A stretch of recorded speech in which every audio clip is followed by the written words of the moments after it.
Alors, bonsoir professeur. Bonsoir. Professeur, aujourd'hui, le Seigneur, moi je dirais, excusez-moi, je suis chrétien, hein, Dieu vous a élevé aujourd'hui au rang de professeur et puis de consul général à Anvers. Quelles sont vos impressions à ce? Bon, écoutez, cette élévation est une suite, ou j'allais dire c'est le fruit d'un parcours. Il y a eu pas mal de choses derrière qui ont justement milité pour que nous en arrivions là. Et avec l'appui du Seigneur, nous avions pu réaliser ce que nous avions réalisé et nous avons pu obtenir l'élévation qui est célébrée aujourd'hui. Et donc c'est aussi également l'occasion de présenter mes remerciements au chef de l'État, son Excellence Félix Antoine Tshisekedi Tshilombo, qui m'a fait confiance en m'élevant en qualité de consul général de la République démocratique du Congo à Anvers. Et donc voilà, c'est un sentiment de satisfaction, c'est comme je viens de le dire, une réalisation qui n'est rien d'autre que la conséquence d'un certain nombre de choses qui ont concouru à ce que nous en arrivons là.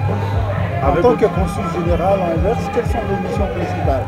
Et donc je disais que mes missions principales en tant que consul général, c'est d'abord de veiller à la protection des intérêts économiques de la RDC dans la région qui constitue justement la circonscription consulaire. Parce que notre circonscription consulaire est composée de 5 provinces. Il y a la province d'Anvers, la province de Limbourg, de Brabant flamand, Flandre occidentale et Flandre orientale. Et donc moi en tant que consul général, l'idée c'est de veiller à la protection des intérêts économiques de la RDC.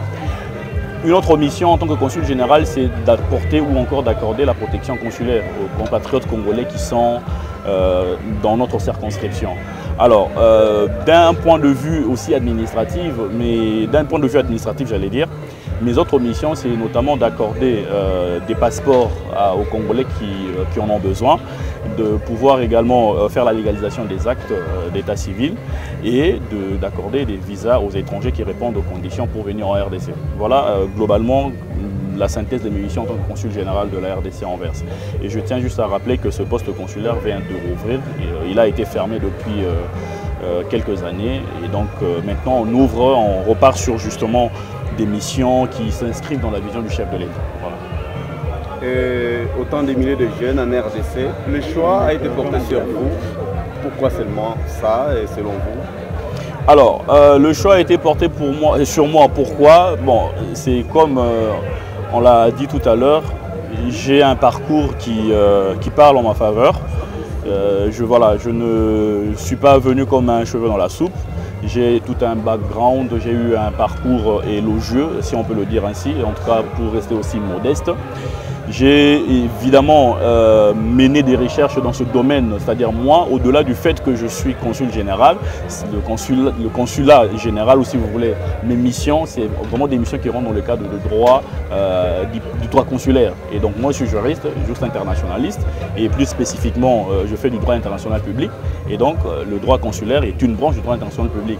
Le droit international public, j'enseigne à l'université, et donc aujourd'hui, j'ai la possibilité de le pratiquer dans ma circonscription consulaire. Et donc le choix qui a été fait, c'est justement un choix lié ou encore qui a un trait directement avec mon background. Donc mon background, mon CV, on l'a présenté, vous avez vu mon parcours et donc voilà, c'est ce qui justifie le choix porté sur ma personne. Voilà. Merci beaucoup professeur. D'accord, merci à vous.